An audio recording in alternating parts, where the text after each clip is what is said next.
turning to children with special education needs, one of the main steps that's taken by the state to provide for their needs is the provision of SNAs, special needs assistance.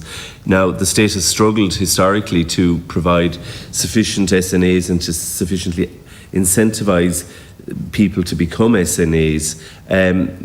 They, notwithstanding the fact that we're facing returning to school now, they're not going to be able to in any way distance from the children that they work with because of the special needs of those children. Yet, I mean, correct me if I'm wrong, but no guidelines have been prepared specifically for SNAs yet. Is that something that you have a concern about, both in terms of the numbers of SNAs that will be provided, the numbers that will be necessary, and also the protections in terms of guidelines, but also in terms of PPE, etc., for those SNAs? Do you think that has been adequately thought out and planned for up to now?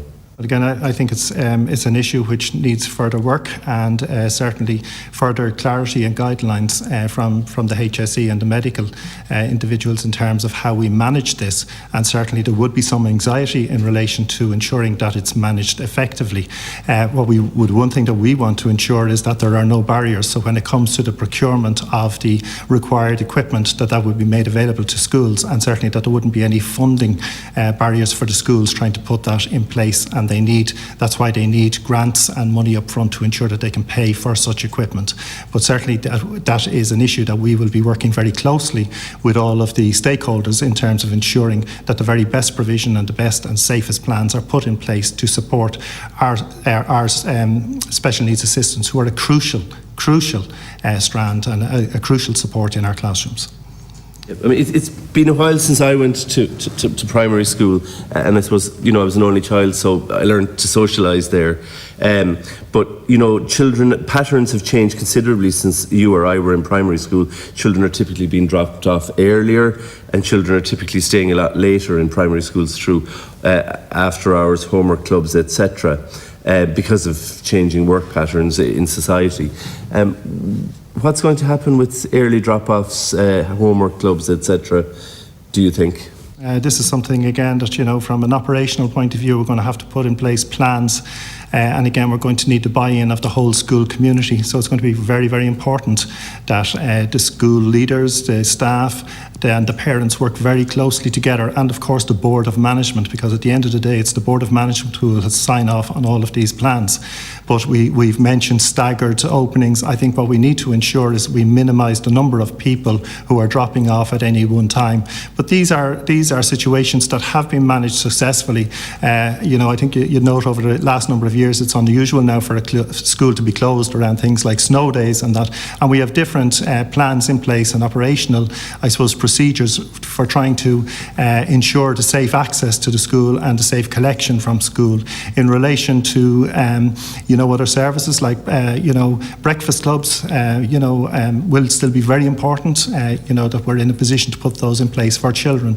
So we'll certainly be putting our focus on designing plans that will make it possible for schools to implement a safe and orderly, access, drop-off and collection from school during this period. Okay, but are you confident that sort of breakfast clubs, homework clubs, etc., will be able to continue in September when children? I think it's going to be crucially important that breakfast clubs, that we can make provision for such facilities for children, and it's a very important facility for those children. So we'll have to look at how we can put a plan in place to make that happen for those children. Are you confident that you'll be able to? I mean, it's not free. Sorry, I don't wish to land all of the responsibility for that on you. I mean, this is a much broader issue, but are you confident that it will? I'm confident that all of the stakeholders, everyone, the management bodies, ourselves, the INTO, that we will all work together to try to make sure that all of the facilities and all of these provisions are in place for our children, and that we can get the maximum number of children back to school in September and support our parents. And what's really important to us is to ensure that everybody has confidence in what we're doing, and that's why we all need to work together to ensure that we have a very comprehensive and robust plan in terms of how we do this.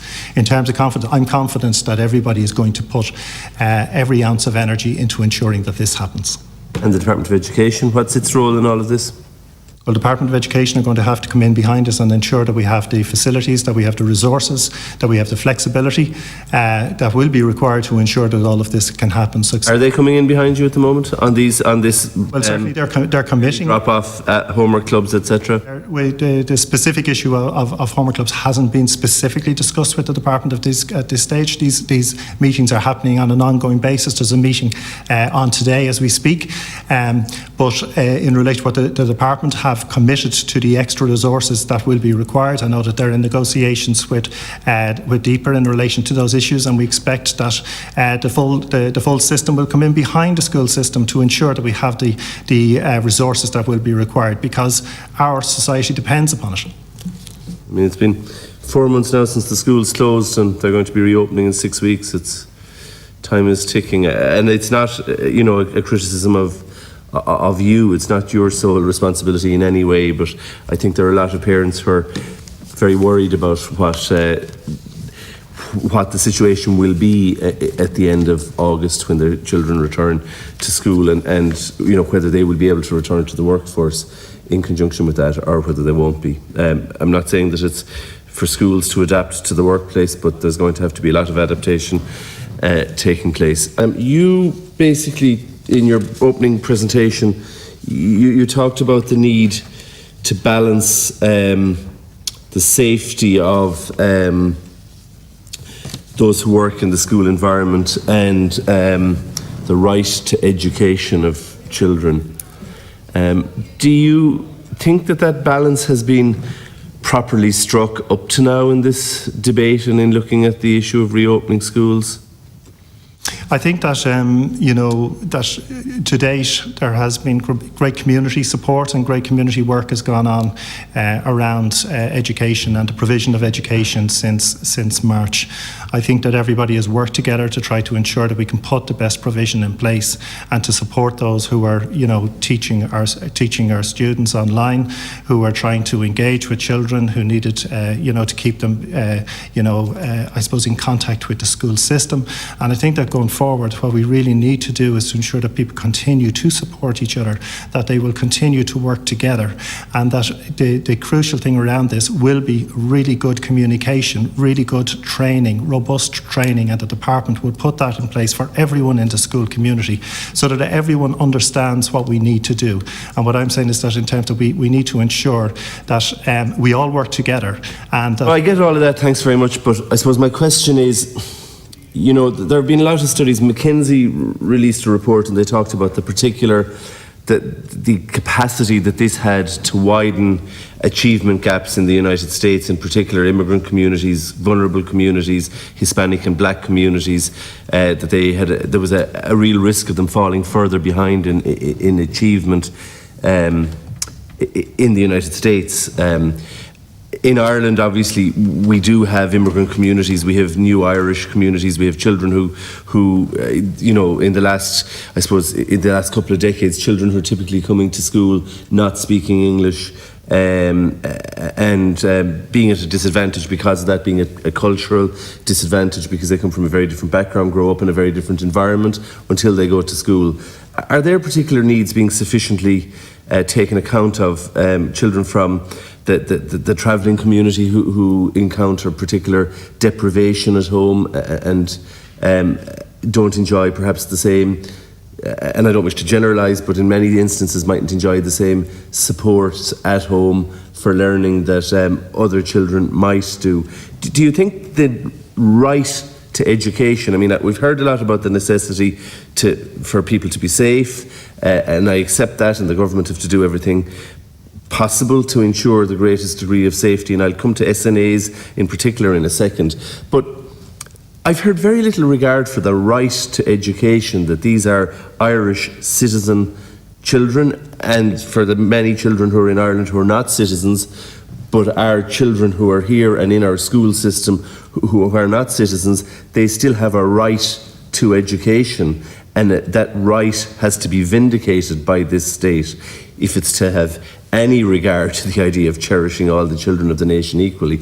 And their rights and their requirements is very much being put in the second place to the right to bodily integrity and the right to health, but that there's a sort of a hierarchy of rights going on, and the children's needs are very much being put in a second place up to now in the whole debate. Well, certainly our organisation would always argue and advocate for, the more vulnerable children and those who need the extra supports to ensure that we can, ensure that they are looked after through our school system. And certainly they would be a priority for all schools, for all school leaders, for our teachers now as we go back reopening our schools. And what we want to see is that the resources are in place to ensure that we can plan for all of those challenges into the future, and that we can implement those plans, and the resourcing that will be required will be there to ensure that we can do that. We know that there's a challenge there, and this would have been a focus for our schools, for our school teachers. This would have been a lot of the work that they were doing, the unheard work where they were keeping in contact with those vulnerable children to keep them engaged with the school system to the very best of our ability.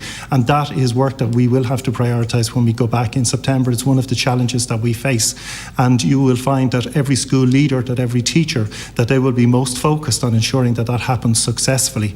But we need the supports and some of the flexibility that I pointed out earlier on to ensure that we can do so successfully.